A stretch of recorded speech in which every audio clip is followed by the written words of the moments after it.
Hello viewers, আসসালামু আলাইকুম। Welcome back to Mahira's mamma YouTube channel এবং ফেসবুক পেজ থেকে নতুন একটি ভিডিও নিয়ে আবার চলে আসলাম। গতকালকে আমি ভিডিও দিতে পারিনি, খুব বেশি অসুস্থ ছিলাম এই জন্য ভাবলাম আজকে আপনাদের জন্য একটা ভিডিও করি। তো এই যে আমি দুপুরবেলা স্কুল থেকে এসে, যেহেতু আমার রুটিন স্কুল খুলে গিয়েছে, তো সেহেতু রুটিন একটা থেকেই, আর স্কুলের রুটিনটা তো স্কুলেই রাখতে হয়। সকালবেলা নাস্তা করি, দৌড়ঝাঁপ দিয়ে চলে যাই স্কুলে, ওইখানেই সময়টা কাটাই। তো এখানে ছাদে আসলাম, মূলত আব্বা অসুস্থ এই জন্য, আর বলতেছিল আব্বা যে ছাদে যায় দেখো কিছু সবজি বড় হয়েছে নিয়ে আসো। তো যেহেতু আব্বার প্রচুর অ্যালার্জেটিক প্রবলেম, সেহেতু আব্বা তো আর গরুর মাংস খাবে না। তো আজকেও বাসায় গরুর মাংস রান্না হয়েছে, আর আব্বা মাছটাও এখন নিতে পারতেছে না। তো এখানে এই যে দেখেন, রাইস বলেন, বটবুটি বলেন, লোটন বলেন, যেটাই বলেন না কেন, তো সেই সবজিটাই। তো এই বরবটি ছিঁড়ে নিয়ে আসতে বলছিল। এটা আসলে আলু দিয়ে ভাজি করব বাচ্চাদের জন্য, বাসার সবার জন্য। তো এটা যে ছিঁড়তেছিলাম আমি, আর আমার ছোটো বোনকে নিয়ে গেছিলাম যে একটু ভিডিও করে দাও। তো এটাই আজকে ভাজি করব। আসলে নিজের গাছের সবজি অল্প হোক বেশি হোক, মানে এটা রান্না করে খেলে মনে হয় যে অমৃত খাচ্ছি, আর এটা মানে সবচেয়ে বেশি সুস্বাদু।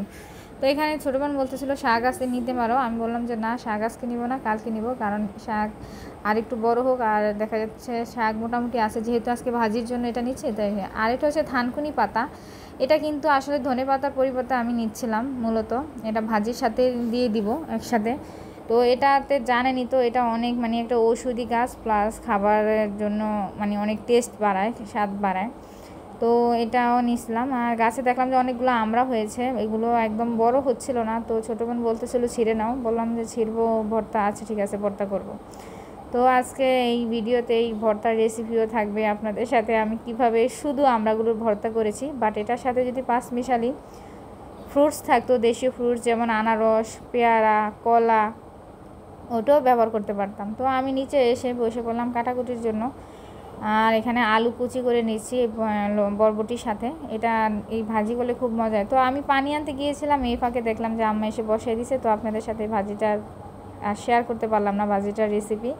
তো বাট খেতে অনেক মজা ছিল। আসলে কি পেঁয়াজ রসুন একটু কাঁচামরিচ দিয়ে বসালেই হয়। তো এখানে আমি ভর্তা করব, যে আমড়াটাকে আমি একদম থেতো করে নিচ্ছি খুব ভালোভাবে। আর এটা কিন্তু আমি পাটায় সরাসরি করতে পারতাম, বাট আমড়াটা যেহেতু গোল, এটা দৌড় দিবে ছেঁচা দেওয়া ধরলে, এই জন্য আমি এটাকে পলিথিন করে বেঁধে নিয়েছি যেন একটা না যায়। তো এই যে দেখেন ভালো করে ছেঁচে আমি এখানে লবণ দিয়ে দিয়েছি পরিমাণ মতো, স্বাদ মতো, যে যেরকম খান। অবশ্য টকের মধ্যে একটু লবণটা বেশি খাওয়া হয় আমাদের। আর মরিচ দিয়ে দিয়েছি। আমার বাসায় ধনেপাতা ছিল না বা অন্য সবজি ছিল না, পেয়ারা টেয়ারা ছিল না, তা না হলে আমি খুব ভালোভাবে এটা আরও সুন্দর করে বানিয়ে আপনাদেরকে দেখাতে পারতাম।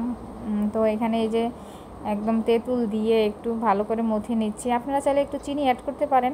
আমরা যেহেতু মিষ্টিটা নিব না, টক ঝাল রাখবো, সেহেতু আমি টক ঝালই রেখেছি। কিন্তু চিনিটা অ্যাড করলে ওইটা অন্যরকম একটা টেস্ট থাকে। তো এখানে আমি খেয়ে দেখছিলাম লবণ হচ্ছে কিনা, এবং কি দেখলাম যে লবণ হয়ে গেল। তো এখানে একটু সরিষার তেল আমরা অ্যাড করে দিব এটার সাথে। আমার ভর্তা কম, এর জন্য সরিষার তেলের পরিমাণও কম। তো আজকের ভিডিও ছিল এই পর্যন্তই। সবাই ভালো থাকবেন, সুস্থ থাকবেন, আমার পেজটা ফলো দিবেন, চ্যানেলটা সাবস্ক্রাইব করবেন।